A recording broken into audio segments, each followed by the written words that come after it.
जय हिंद दोस्तों, स्वागत है आप सभी का study with M SPP channel में। ये पॉलिटी का लेक्चर है। लक्ष्मीकांत बुक का ये तीसरा चैप्टर है। संविधान की प्रमुख विशेषताएं। संविधान की प्रमुख विशेषताएं, सैलेंट फीचर ऑफ द कॉन्स्टिट्यूशन। संविधान की प्रमुख विशेषताएं इसलिए हैं क्योंकि पिछले चैप्टर्स में अच्छा, आपको एक चीज़ बताना चाहूँगा। अगर इसके पहले आपने वीडियोस नहीं देखे हैं मेरे पॉलिटी से रिलेटेड, तो एक प्लेलिस्ट बनी हुई है मेरे चैनल पे, जाइए आप प्लीज़ उसको पूरा देख लीजिए शुरू से लेकर लास्ट तक। जितने भी उसमें 5 हैं उसमें प्लेलिस्ट में 5 वीडियोज़ हैं, तो उसको देख लेंगे तो आपको ये वाला चैप्टर समझने में काफ़ी आसानी होगी। कैसे उसका विकास हुआ वो चीज़ मैंने उसमें बताई है, संविधान का विकास कैसे हुआ वो चीज़ बताई है, प्लस आपको कहाँ कहाँ से क्या क्या समितियाँ बनी थी, कैसे चर्चा हुई संविधान मसौदे पर, कैसे चर्चा हुई, ये सब चीज़ें मैंने सारी उसमें डिटेल से उसमें मैंने चर्चा की है।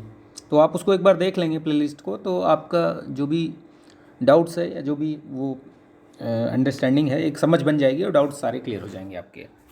ठीक है, तो याद रखिएगा आप लोग, ये आपको वीडियोस देख लेने हैं। ठीक है, ये है छठा लेक्चर है और ये एम लक्ष्मीकांत का ये तीसरा चैप्टर है, संविधान की प्रमुख विशेषताएं। तो चलिए ये लेक्चर शुरू करते हैं समय गंवाए बिना। ठीक, इसमें प्रमुख बातें बताता हूँ मैं आपको, इससे प्रश्न बनते हैं। अभी पिछले वाले यूपी पीसीएस का 2021 का जो एग्ज़ाम हुआ था उसमें भी इससे प्रश्न आया था, मैचिंग में दिया हुआ था कि कौन सी एक तरफ आपको विशेषता दे दी जाएगी और एक तरफ आपको कंट्री का नाम, ठीक है, आपको उससे मैच कराना होगा। या तो ऐसे दे देगा मैचिंग में कि कौन सा नहीं मैच है वो देखना है, या फिर 1 2 3 करके दे देगा नीचे ऑप्शन, आपको उनसे आपस में मैच कराना होगा। तो किसी भी प्रकार का प्रश्न होगा वो आप आएगा तो आप इससे कर सकते हैं, उसको हल कर सकते हैं। ये आप एक बार समझ लीजिए, आपकी अंडरस्टैंडिंग एकदम क्लियर हो जाएगी। तो आगे बढ़ते हैं, बताते हैं आपको संविधान। भारतीय संविधान तत्वों और मूल भावना के संबंध में अद्वितीय है। हालांकि इसके कई तत्व विश्व के विभिन्न संविधानों से उधार लिए गए हैं। जैसा कि पिछले वाले क्लास में मैंने बताया भी था कि करीब लगभग 60 देशों के संविधानों को जो है वो खंगाला गया था, और उसमें से जो भी अच्छी चीज़ें, जो सही चीज़ें मिली, लगी कि ये हमारे काम की चीज़ है, उसको अपने भारतीय संविधान में शामिल किया गया, लगभग 60 देशों के। ठीक है, तो आप उसको वीडियोस देखेंगे तो वो सारा पता चल जाएगा आपको। भारतीय संविधान के कई ऐसे तत्व हैं जो अन्य देशों के संविधानों से अलग पहचान प्रदान करते हैं। ऐसा ही नहीं है कि सारा एक ही उसमें ले लिया गया है, कुछ उसमें एडिशनल वैल्यूज़ जोड़ी गई हैं, तो उसके बाद ही अपने भारतीय संविधान में उनको सम्मिलित किया गया है। यह बात ध्यान देने योग्य है कि 1949 में अपनाए गए संविधान के अनेक वास्तविक लक्षणों में महत्वपूर्ण परिवर्तन हुए। विशेष रूप से, यानी इनका कहने का मतलब है कि जब हमारा संविधान लागू हुआ उसके बाद से बहुत सारे संविधान संशोधन हुए। ठीक है, और तब से लेकर 1949 से लेकर 26 नवंबर 1949 को आपको पता है कि संविधान दिवस मनाया जाता है। उसी दिन से 26 नवंबर को लागू हुआ था, इसलिए 26 नवंबर को अपनाया गया था संविधान, तो उसी दिन को संविधान दिवस के रूप में मनाते हैं हम लोग। तो 26 नवंबर 1949 से लेकर के आज तक बहुत सारे संविधान संशोधन हुए। अभी आपको पता होगा हाल ही फिलहाल में 105वां संविधान संशोधन हुआ है। तो ये क्वेश्चन भी बन सकता है कि संविधान में अभी, वैसे ये डायरेक्टली क्वेश्चन नहीं पूछा जाता, लेकिन हाँ ये है कि वनडे एग्ज़ाम में जैसे लेखपाल या वीडियो, इन सब में ये क्वेश्चन बन सकता है कि हाल ही में कौन सा संविधान संशोधन हुआ। वैसे इस प्रकार के क्वेश्चन आते हैं, मैचिंग में भी आते हैं, संविधान संशोधन दे देंगे और वो किससे संबंधित है ये प्रश्न जरूर बनता है। तो याद रखिएगा, ये वो मैं एक वीडियो में बनाऊँगा, इसमें भी है आगे लक्ष्मीकांत के, इसमें भी चैप्टर्स है, वो पूरा संविधान संशोधन का है वो। तो शुरू से लेकर लास्ट तक जो अभी हुआ है वो सारा अपडेट करके एक वीडियो उसका भी एक बनाऊंगा मैं। तो इनका कहना है कि विशेष रूप से 7वें 24वें, ठीक है, 44वें, 42वें, 44वें, 73वें, 74वें और 97, ये ऐसे संविधान संशोधन हुए हैं जिनमें कि कई बड़े परिवर्तन देखने को मिले हैं। 42वें संविधान संशोधन अधिनियम 1976 को तो मतलब उस संविधान संशोधन में बहुत सारी संशोधन किए गए थे, तो उसको तो मिनी कॉन्स्टिट्यूशन कहा जाता है, मतलब एक छोटा संविधान भी कह सकते हैं उसको। कौन से संविधान को, ये क्वेश्चन बना हुआ है, तो याद रखिएगा, ये इंपॉर्टेंट है ये काफ़ी, कि कौन से संविधान संशोधन को मिनी कॉन्स्टिट्यूशन कहा जाता है। तो 42वां संविधान संशोधन 1976, याद रखिएगा इसको, ठीक। हालांकि केशवानंद भारती मामले में 1973 में सर्वोच्च न्यायालय ने व्यवस्था दी थी कि अनुच्छेद 368 के तहत संसद को मिली संवैधानिक शक्ति के मूल ढांचे को बदलने की अनुमति नहीं है। मूल ढांचा क्या है? मूल ढांचा मैं आपको संक्षेप में बताऊंगा, इसकी अलग से जब आगे आएगा ये मूल अधिकार वगैरह ये सब चीज़ें, तो आगे मैं बताऊंगा इसमें। वैसे संक्षेप में जान लीजिए कि जो संविधान के मूल संरचना, मतलब आप समझिए कि जैसे मूल अधिकार हो गए या और चीज़ें हो गई, जैसे धर्म संप्रदाय, इनके उस पर जातिगत भेदभाव, ये कहने का मतलब जो उसका बेसिक स्ट्रक्चर है उसमें छेड़छाड़ नहीं होनी चाहिए। आप संविधान संशोधन कर सकते हैं, भारत की संसद को ये अधिकार है कि वो कर सकती है, लेकिन जो उसका मूल संविधान है, मूल बेस जो स्ट्रक्चर है, उसको आप छेड़छाड़ नहीं कर सकते कि आपने कुछ ऐसा कर दिया कि मूल उद्देश्य ही उसका ख़त्म हो गया, तो वो चीज़ आप नहीं कर सकते हैं, ठीक है। संविधान संशोधन कर सकते हैं, संसद को ये अधिकार है, लेकिन बेसिक स्ट्रक्चर को बिना हानि पहुंचाए हुए। अब देखते हैं संविधान की क्या क्या विशेषताएं हैं संविधान की, क्योंकि हमें संविधान की विशेषताएं पढ़नी हैं, तो उसको हम देख लेते हैं। संविधान की विशेषताएं, सबसे लंबा और लिखित संविधान। संविधान को दो भागों में विभाजित किया गया, जैसे लिखित और अलिखित। तो लिखित में जैसे अपना भारत देश हो गया, अमेरिका का संविधान हो गया, अमेरिका का संविधान लिखित संविधान है, वहाँ भी संविधान को लिखा गया है। और अलिखित में जैसे ब्रिटेन का संविधान। अलिखित का मतलब ये नहीं है कि वर्बली चलता है सब कुछ, ऐसा नहीं है। अलिखित का मतलब ये है कि संविधान उनका है, लिखा हुआ है, लेकिन वो एक फॉर्मेट में नहीं है, मतलब उसमें कुछ चीज़ें, जैसे अब कोई चीज़ नया नियम बना या कुछ हुआ, उसमें लगा दिया गया उसको, कुछ भी हुआ तो वो मतलब ऐसे ये नहीं कि एक वो बना के पूरा लिख दिया गया है इकट्ठा करके, और उसमें संविधान संशोधन करने के लिए आपको एक प्रोसेस करना पड़ेगा, तो ये वहाँ पर नहीं है। वहाँ पर क्या है, मान लीजिए कोई नियम बना, किसी संसद ने कोई बनाया ऐसा कानून या नियम संविधान में, वो उसको ऐड कर दिया जाएगा, सिंपली ऐड कर दिया जाएगा, मतलब लगा दिया। जैसे आप अपने नोट्स बनाते हैं, तो नोट्स में कोई चीज़ लिखनी है तो कंटिन्यू करते हुए चले जाते हैं आपने यहाँ डेट डाला कि आज भाई आज 27 तारीख है, तो आगे आपने ये सब लिख दिया नोट्स में, तो ऐसे वहाँ का संविधान है, तो वो अलिखित संविधान है। लेकिन जो अपना भारत का संविधान है और अमेरिका का जो संविधान है वो रिटन में है, लिखित है, यानी कि उसमें आपको कुछ भी अमेंडमेंट करना होगा तो आपको उसको एक प्रोसेस है, उसका प्रोसीजर है, वो आपको फॉलो करना पड़ेगा, ठीक। नेक्स्ट आगे बढ़ते हैं। अगली जो इसकी विशेषता है वो क्या है, नहीं अभी इसी में है, थोड़ा सा आगे देखते हैं। भारत का संविधान विश्व का सबसे लंबा और लिखित संविधान है। ये क्वेश्चन पूछा गया है, इंपॉर्टेंट है, याद रखिएगा आप लोग। विश्व का सबसे लंबा लिखित संविधान, ठीक है। यह बहुत बृहद, समग्र और विस्तृत दस्तावेज है, ये बहुत बड़ा है। आपको पता होगा कि देखिए इसमें आगे दिया भी है, मूल रूप से इसमें संविधान में प्रस्तावना है एक, ठीक है। 395 अनुच्छेद हैं, 22 भागों में ये विभक्त है और 8 अनुसूचियाँ हैं।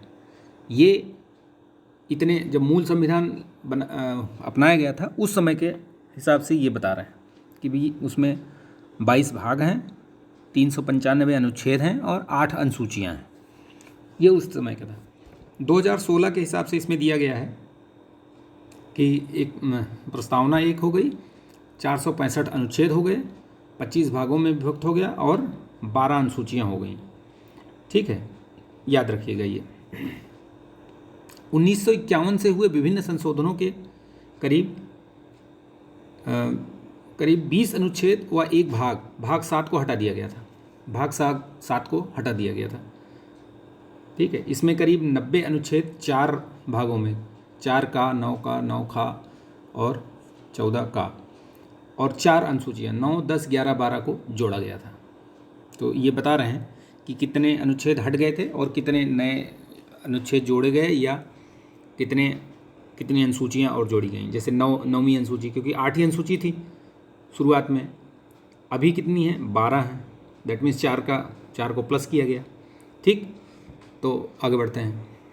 भारत के संविधान, ये प्रश्न कई बार पूछा गया है, बहुत पहले पूछा गया है, मेंस में भी पूछा गया है शायद, कि भारत के संविधान को विस्तृत बनाने के पीछे कारण क्या है।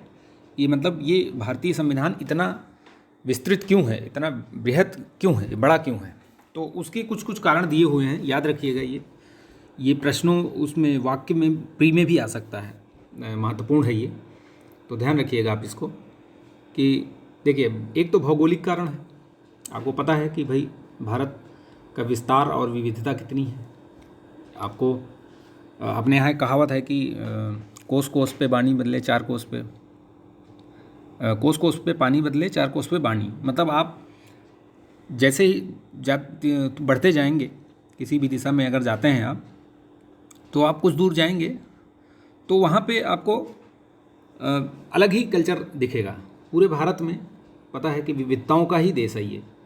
ठीक है, तो ये चीज़ इसको ख़ास बनाती है।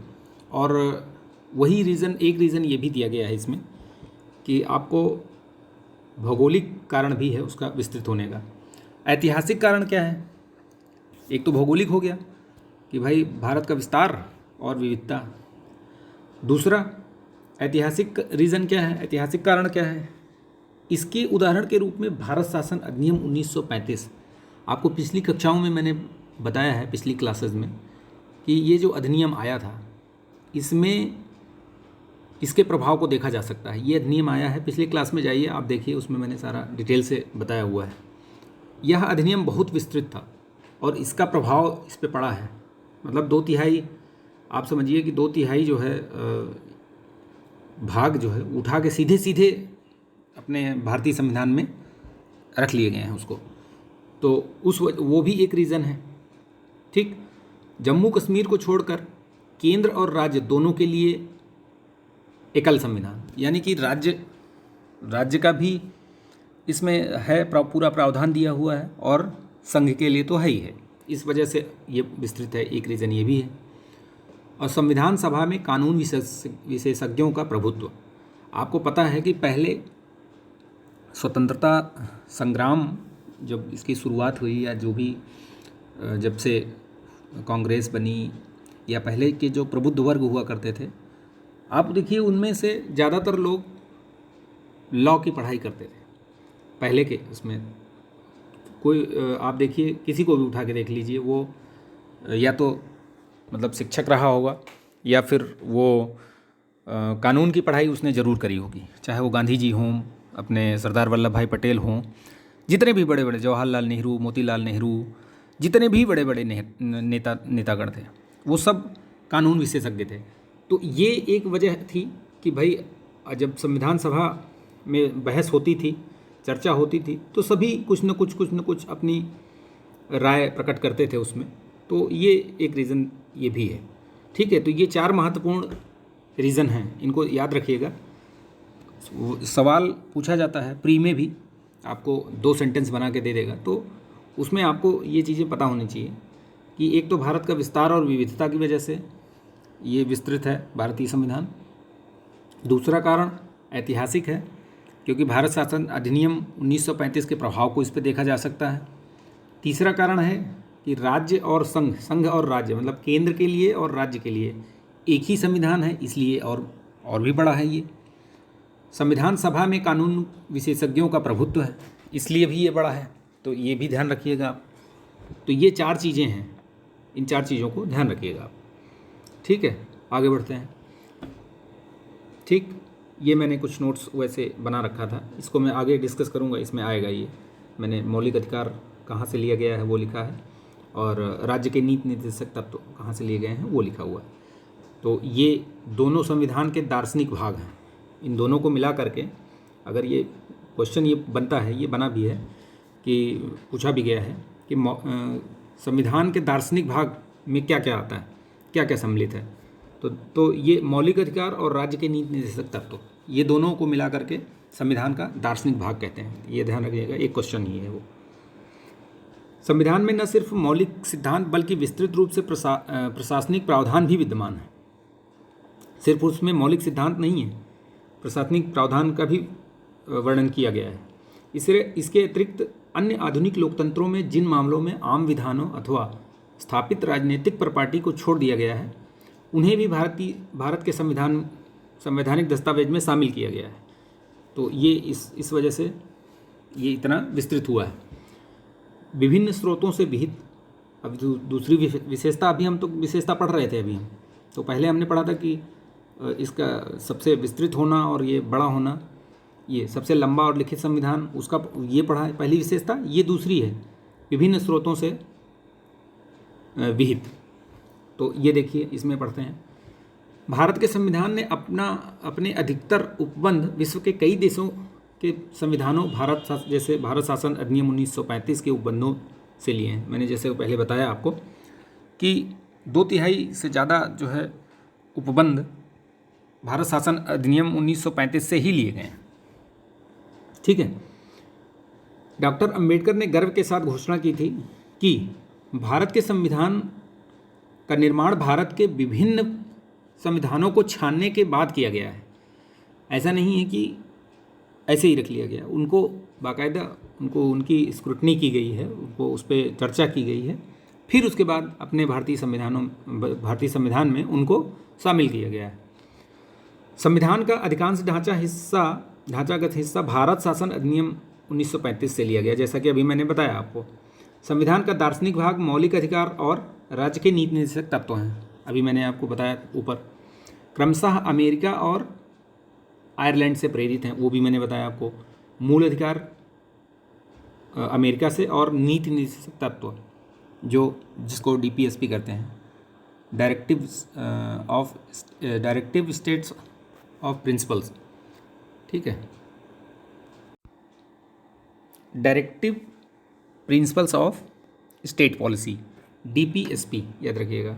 अगर मैं कहीं DPSP बोलूँ, DPSP, तो आप उसको राज्य के नीति निर्देशक तत्व समझिएगा, directive principle of state policy. ठीक है, तो आगे बढ़ते हैं।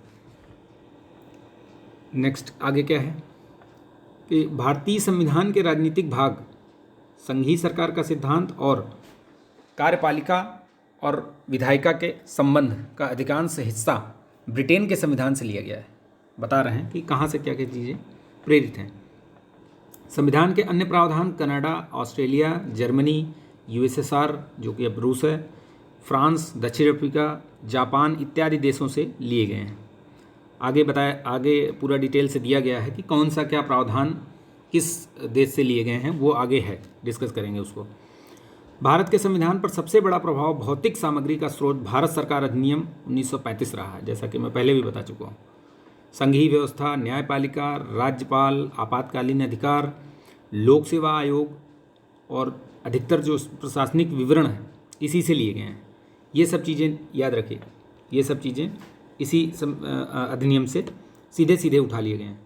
संविधान के आने से अधिक प्रावधान या तो 1935 के हैं, अधिनियम से हैं, या फिर इससे मिलते जुलते हैं।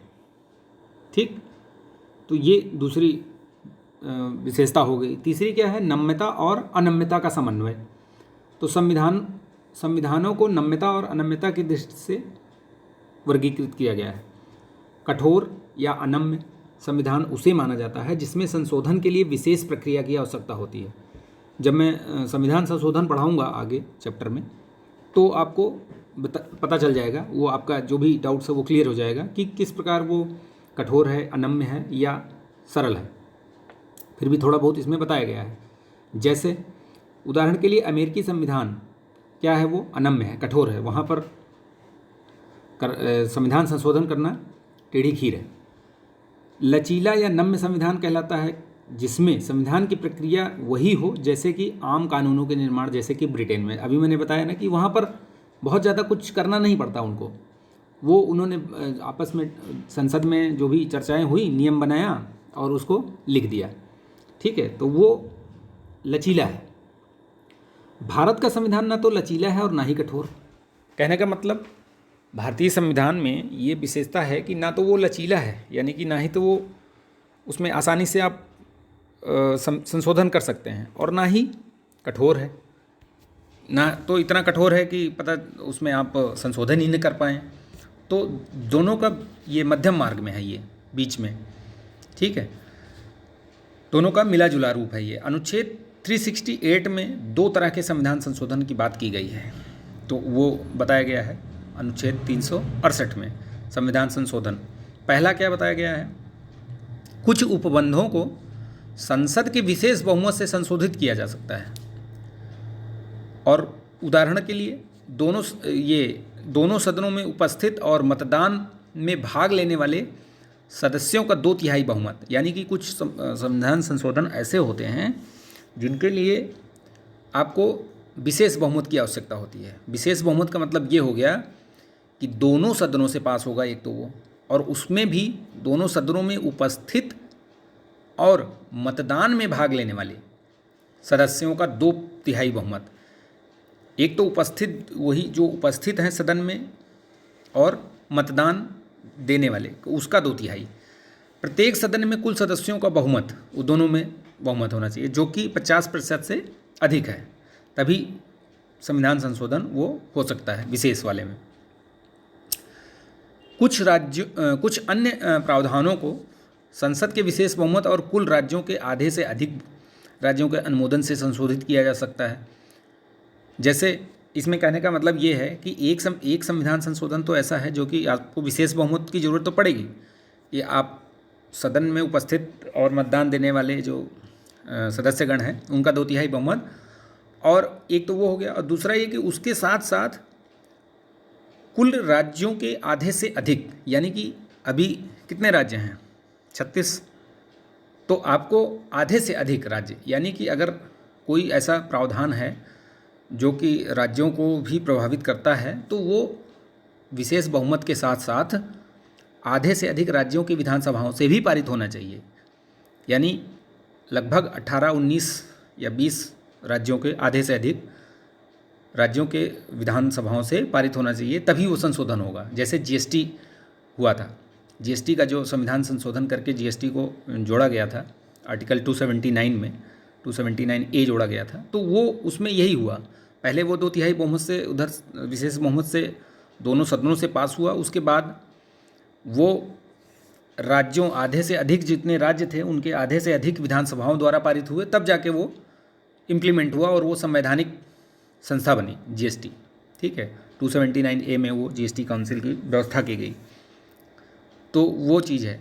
ये आगे मैं संविधान संशोधन आएगा उसमें और अच्छे तरीके से क्लियर करूँगा। इसके अलावा संविधान के कुछ प्रावधान आम विधायी प्रक्रिया की तरह संसद में सामान्य बहुमत के माध्यम से संशोधित किए जा सकते हैं। उल्लेखनीय है कि संशोधन अनुच्छेद 368 के अंतर्गत नहीं आते हैं।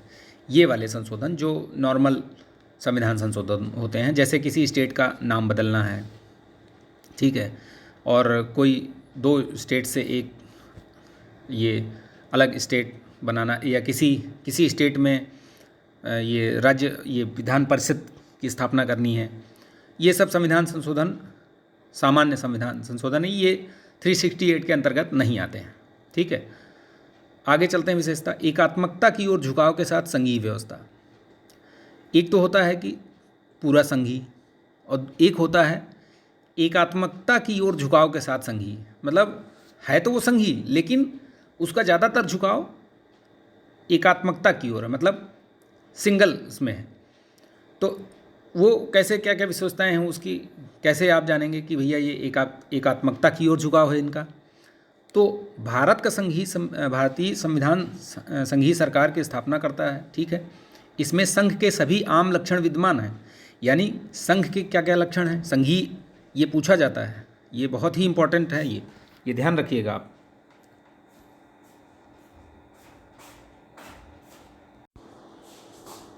तो ये चीज़ ध्यान रखिएगा, संघीय विशेषता क्या है और एकात्मक जो विशेषताएं हैं वो क्या हैं।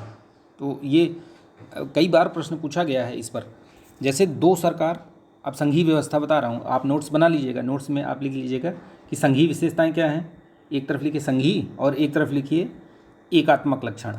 संघीय लक्षण क्या है और एकात्मक लक्षण क्या है, तो उसको आप ऐसे लिख के बना लीजिए, दो दो पार्ट में करके एक पेज में। तो देखिए इसमें संघीय लक्षण क्या क्या है। जैसे दो सरकारें हो गई, शक्तियों का विभाजन हो गया, अनुसूची जो है 7वीं अनुसूची में दिया है ना, संघ, राज्य और जो समवर्ती सूची, तो वो वही है, शक्तियों का विभाजन वही है। लिखित संविधान है, याद रखिएगा, लिखित संविधान संघीय लक्षण है। संविधान की सर्वोच्चता संघीय लक्षण है। संविधान की कठोरता संघीय लक्षण है। स्वतंत्र न्यायपालिका एवं द्विसदनीयता। तो याद रखिएगा ये लक्षण पूछे जाते हैं, चाहे वो आपको डायरेक्टली पूछ ले, चाहे आपको वाक्य के रूप में दे दे। आपको दे देगा कि भाई ये इनमें निम्नलिखित में से संघीय लक्षण कौन से हैं, तो आपको उसमें संविधान का लचीलापन दे दिया, एकीकृत न्यायपालिका दे दिया, केंद्र द्वारा राज्यपाल, ये वाला ये लक्षण दे के उसमें से एक ये आपको रख देगा उसमें स्वतंत्र न्यायपालिका। तो आप उसमें कंफ्यूज नहीं होना, ये लिख के 2-3 बार आप पढ़ेंगे तो आपको याद रहेगा। ठीक है, तो देखिए संघीय लक्षण क्या क्या हैं, फिर से रिवाइज करा देता हूँ मैं, फिर से रिमाइंड कराता हूँ। देखिए संघीय लक्षण में आता है दो सरकार, शक्तियों का विभाजन, लिखित संविधान, संविधान की सर्वोच्चता और संविधान की कठोरता, स्वतंत्र न्यायपालिका एवं द्विसदनीय। ठीक है, यद्यपि भारतीय संविधान में संख्या में एकात्मकता और गैर संघीय लक्षण भी विद्यमान है। अब ये एकात्मक लक्षण क्या क्या हैं वो भी ध्यान देना। एकात्मक लक्षण में एक सशक्त केंद्र, एक संविधान, एकल नागरिकता, संविधान का लचीलापन, एकीकृत न्यायपालिका, केंद्र एवं राज्यपाल, केंद्र द्वारा राज्यपाल की नियुक्ति, अखिल भारतीय सेवाएं, आपातकालीन प्रावधान, ये एकात्मक लक्षण है। तो इनको भी याद रखिएगा आप। एकात्मक लक्षण क्या क्या हैं? एकल संविधान, एकल नागरिकता, संविधान का लचीलापन, एकीकृत न्यायपालिका, राज्यपाल की नियुक्ति केंद्र द्वारा, अखिल भारतीय सेवाएं और आपातकालीन प्रावधान, ये एकात्मक लक्षण हैं। तो इनको ध्यान रखिएगा, ये बहुत ही इम्पोर्टेंट है, ये महत्वपूर्ण है, ये प्रश्न बनता है इससे, प्रश्न इससे हमेशा पूछा गया है। ठीक है, तो ये संघीय लक्षण और एकात्मक लक्षण याद रखिएगा। फिर भी संविधान में कहीं भी संघीय शब्द का इस्तेमाल नहीं हुआ है, बहुत इम्पोर्टेंट है ये पूछा गया है सेंटेंस। संघीय शब्द का इस्तेमाल कहीं भी नहीं हुआ है। अनुच्छेद दूसरी ओर अनुच्छेद 1 में भारत का उल्लेख राज्यों के संघ के बारे में कहा गया है। संघीय कहीं भी इस्तेमाल नहीं हुआ है, राज्यों का संघ बताया गया है। इसके दो अभिप्राय हैं क्या? पहला, भारतीय संघ राज्यों के बीच हुए समझौते का निष्कर्ष नहीं है। समझौते का निष्कर्ष का मतलब ये हुआ कि जिस प्रकार से अमेरिका में राज्यों द्वारा एक समझौता हुआ है, जो भी राज्य हैं उनके, वो मिलकर यूएसए का निर्माण करते हैं। यूनाइटेड स्टेट्स ऑफ अमेरिका इसीलिए बोलते हैं उसको, कि वहाँ पर जो राज्य हैं 13 या 14 जो भी राज्य हैं वहाँ पे, वो उनके बीच एक समझौता हुआ है। वो समझौता करके वो ख़त्म करके कोई भी राज्य कभी भी अलग हो सकता है। तो वो चीज़ अपने यहाँ नहीं है। अपने यहाँ राज्य हट नहीं सकते हैं, मतलब वो अलग नहीं हो सकते हैं संघ से। राज्यों का संघ है, उसमें ये नहीं कि कोई भी राज्य अलग हो जाए, ठीक है, कि बोले हम नहीं रहेंगे, तो वैसा नहीं है। लेकिन अमेरिका में वैसा ही है। तो ये ध्यान रखिएगा, ये चीज़ राज्यों के संघ के रूप में इसे बताया गया है। इसके दो अभिप्राय हैं, बता दिया ये। दूसरा, किसी राज्य को संघ से अलग होने का अधिकार नहीं है, इस पे बताया मैंने अभी आपको। इसी वजह से भारतीय संविधान को निम्नलिखित नाम दिए गए हैं, जैसे एकात्मकता की भावना में संघ, अर्धसंघ। किसने कहा है ये भी ध्यान रखिएगा, क्वेश्चन पूछा गया है 2018 यूपी पीसीएस में और 19 में भी ये सब क्वेश्चन पूछे गए हैं, ये लगातार पूछा गया है ये प्रश्न। अर्धसंघ किसने कहा है? केसी वेयर ने कहा है। ठीक है। बार्गेनिंग फेडरलिज्म किसने कहा है? मॉरिस जोन्स ने। ये एक जगह लिख लीजिएगा, उसको बार बार रिवाइज कीजिएगा, याद आ जाएगा, याद रहेगा आपको। कोऑपरेटिव फेडरलिज्म किसने कहा है? Granville Austin. मोस्ट इंपॉर्टेंट, ये दो बहुत पूछा जाता है। एक तो ये अर्धसंघ वाला पूछा जाता है कि किसने कहा है, केसी वेयर, और एक ये कोऑपरेटिव फेडरलिज्म, ये ग्रेनविल ऑस्टिन ने कहा है। तो ये याद रखिएगा, ये दोनों बहुत बार पूछे गए हैं ये। ठीक है, तो इसको ध्यान रखिएगा आप, इसमें आपको याद रखना है ये, एक तो ये और एक ये Granville Austin. Federation with the centralising tendency, ये आइवर जेनिंग्स ने कहा है इसको। ठीक है। सरकार का संसदीय रूप, नेक्स्ट विशेषता क्या है? नेक्स्ट जो प्रॉपर्टीज़ उसमें सरकार का संसदीय रूप, पांचवी विशेषता क्या है अपने भारत की? हम अभी क्या पढ़ रहे हैं?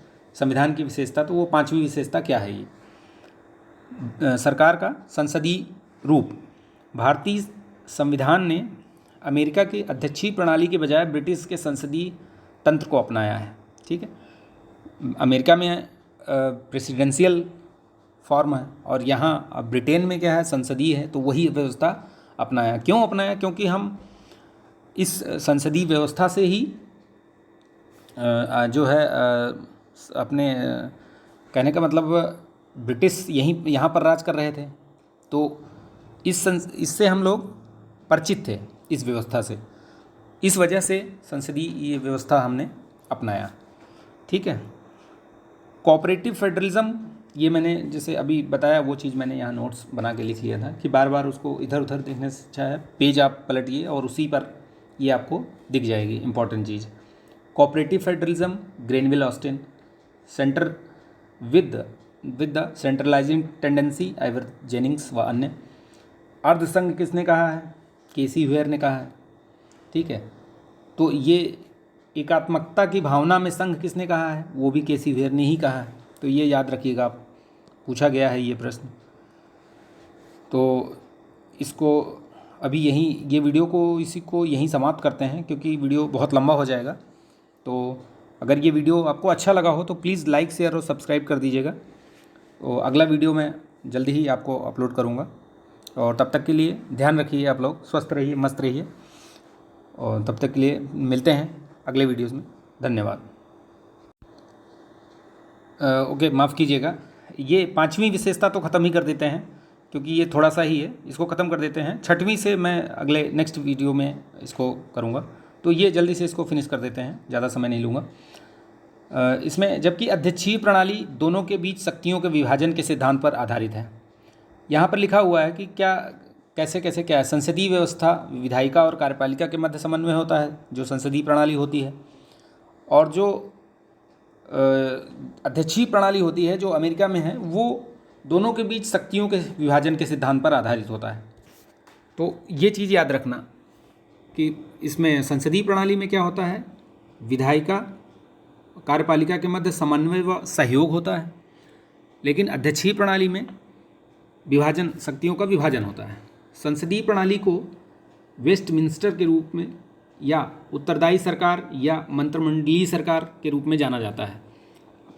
अपने यहाँ जैसे बोलते हैं ना, मंत्रिमंडलीय सरकार। वेस्टमिंस्टर क्या है कि ये ब्रिटेन में जहाँ पर उनकी संसद है, वहाँ उस जगह को वेस्टमिंस्टर कहते हैं, वो कही जाती है, वो जगह का नाम है। तो इसलिए इसको वेस्टमिंस्टर प्रणाली भी बोलते हैं, संसदीय प्रणाली को। ठीक है, वो नाम से आप कंफ्यूज मत होइएगा, वो वहाँ जगह का नाम है और उसी के नाम पे उसको, उस प्रणाली को नाम दिया गया है। ठीक, तो संविधान केवल केंद्र में ही नहीं बल्कि राज्य में भी संसदीय प्रणाली की स्थापना करता है। जैसा कि बताया मैंने, राज्य में भी यही प्रणाली अपनाई जाती है, वहाँ भी सदन संसदीय व्यवस्था अपनाई जाती है, वहाँ पे विधायिका होती है, राज्य विधायिका, विधानमंडल होता है। भारत में संसदीय प्रणाली की विशेषताएं क्या क्या हैं वो देख लीजिए आप, ये प्रश्न आता है, पूछा जाता है। प्रणाली क्या है? जैसे वास्तविक व नाम मात्र के कार्यपालक दोनों की उपस्थिति होती है। तो आप देखिए, वास्तविक और नाम मात्र, यानी वास्तविक कौन है? वास्तविक कौन होता है? सारे डिसीजन, सारे निर्णय कौन करता है? प्रधानमंत्री करते हैं। और नाम मात्र का मतलब क्या है कि आप उस पर हस्ताक्षर करते हैं, तो वो कार्य कौन करता है? जो भी नियम कानून या ये सब बनाए जाते हैं उस पर हस्ताक्षर कौन करता है? वो प्रेसिडेंट करते हैं। तो वो नाम मात्र की कार्यपालिका के हेड हो गए और वास्तविक जो है वो प्रधानमंत्री हो गए, प्रधानमंत्री का पद। तो ये वही चीज़ बता रहे हैं कि वास्तविक और नाम मात्र दोनों होते हैं। बहुमत वाले दल की सत्ता होती है, आपको पता है, जिसकी बहुमत होगी उसी की सरकार बनेगी। विधायिका के समक्ष कार्यपालिका के संयुक्त जवाबदेही होती है। विधायिका के समक्ष कार्यपालिका में वही मिनिस्टर्स लोग आते हैं, जो मंत्रिमंडल होता है उनका। विधायिका में मंत्रियों की सदस्यता होती है। कोई मंत्री जो है वो 6 महीने से अधिक मंत्री नहीं रह सकता अगर उसके पास किसी भी सदन की सदस्यता नहीं है। जैसे या तो वो राज्यसभा का सदस्य हो या फिर वो लोकसभा का सदस्य हो, तभी वो मंत्री रह सकता है। प्रधानमंत्री या मुख्यमंत्री का नेतृत्व होता है, जैसा कि मैंने बताया अभी आपको, वही नेतृत्व करते हैं मंत्रिमंडल का। निचले सदन का विघटन, यानी जो लोकसभा होती है उसका भी विघटन होता है और विधानसभा का भी विघटन होता है। आपको पता है अभी चुनाव होने वाले हैं, तो चुनाव होगा, फिर से सरकार बनेगी, जिसको बहुमत मिलेगा और फिर से सरकार बनेगी। हालांकि भारतीय संसदीय प्रणाली बड़े पैमाने पर ब्रिटिश संसदीय प्रणाली के पर आधारित है। पहले ही बता दिया था हमने, क्योंकि हम यूज्ड टू थे, मतलब हमें उस चीज़ की आदत हो गई है और काफ़ी कुछ हम उससे परिचित थे। इस वजह से हमने बहुत सारी जो है चीज़ें वो यूके से ही ली हैं, ब्रिटेन से ही। संसदीय प्रणाली भी वहीं से ली है। उदाहरण के लिए ब्रिटिश संसद की तरह भारतीय संसद संप्रभु नहीं है। यहाँ पे कुछ चीज़ें अलग भी हैं, जैसे अंतर भी है। वो बता रहे हैं कि लिया तो ज़रूर है, लेकिन वहाँ पे संसद बहुत पावरफुल है, यहाँ पे पावरफुल नहीं है। यहाँ पे बैलेंस, चेक एंड बैलेंस का नियम है। लेकिन ब्रिटिश में ऐसा नहीं है। ब्रिटिश में बहुत पावरफुल है संसद। वहाँ की पार्लियामेंट जो चाहे वो कर सकती है, लेकिन यहाँ ऐसा नहीं है। यहाँ पे चेक एंड बैलेंसेस का रूल होता है। आप कोई भी चीज़ वैसे नहीं कर सकते हैं, क्योंकि स्वतंत्र न्यायपालिका है। न्यायपालिका भी देखती है कि कहीं अधिकारों का हनन तो नहीं हो रहा है। तो ये सब चीज़ें हैं, चेक्स एंड बैलेंसेस हैं यहाँ पे, लेकिन वहाँ पे नहीं है। इसके अलावा भारत का प्रधान निर्वाचित व्यक्ति होता है। आपको पता है प्रेसिडेंट का भी इलेक्शन होता है, अपने यहाँ राष्ट्रपति का चुनाव होता है। कोई वहाँ पे ये नहीं चलता कि भाई ये हैं तो इनका मोनार्की टाइप नहीं है कि इनके बच्चे ही बनेंगे राजा, युवराज घोषित कर दिया, ऐसा तो नहीं है। लेकिन ब्रिटेन में ऐसा है। वहाँ पे जो राज्य ब्रिटेन का जो वो है, वहाँ पे मोनार्की है, वहाँ पे राजशाही है, अभी भी वहाँ पे उन्हीं का वो रहता है। लेकिन संसद प्रमुख है वहाँ पे। किसी भी संसदीय व्यवस्था में, चाहे वो भारत की ही हो अथवा ब्रिटेन की, प्रधानमंत्री की भूमिका अत्यंत महत्वपूर्ण होती है। दोनों जगह प्रधानमंत्री की भूमिका बहुत ही महत्वपूर्ण है। ठीक है, जैसा कि राजनीति में इसे जो जानकार हैं वो लोग कहते हैं प्रधानमंत्री सरकार, वो बोलते हैं प्राइम मिनिस्टर्स गवर्नमेंट। ठीक है, तो ये 5 विशेषताएं मैंने बताई है। 6वीं से मैं नेक्स्ट जो वीडियो बनाऊंगा उसमें 6वीं से इसकी शुरुआत करेंगे। और ये वीडियो बहुत बड़ा हो जाएगा, इसलिए मैं इसको शॉर्ट में कर रहा हूँ ताकि देखने में आसानी रहती है। बहुत बड़ा वीडियो देख के मन थोड़ा सा आदमी का खिन्न हो जाता है, इस वजह से मैं इसको छोटा रखने की कोशिश कर रहा हूँ। और अच्छा लगा हो तो please once again please like share subscribe कर दीजिएगा, ताकि मोटिवेशन बना रहे। और स्वस्थ रहिए, मस्त रहिए, व्यस्त रहिए। मिलते हैं नेक्स्ट वीडियो में। तब तक के लिए धन्यवाद।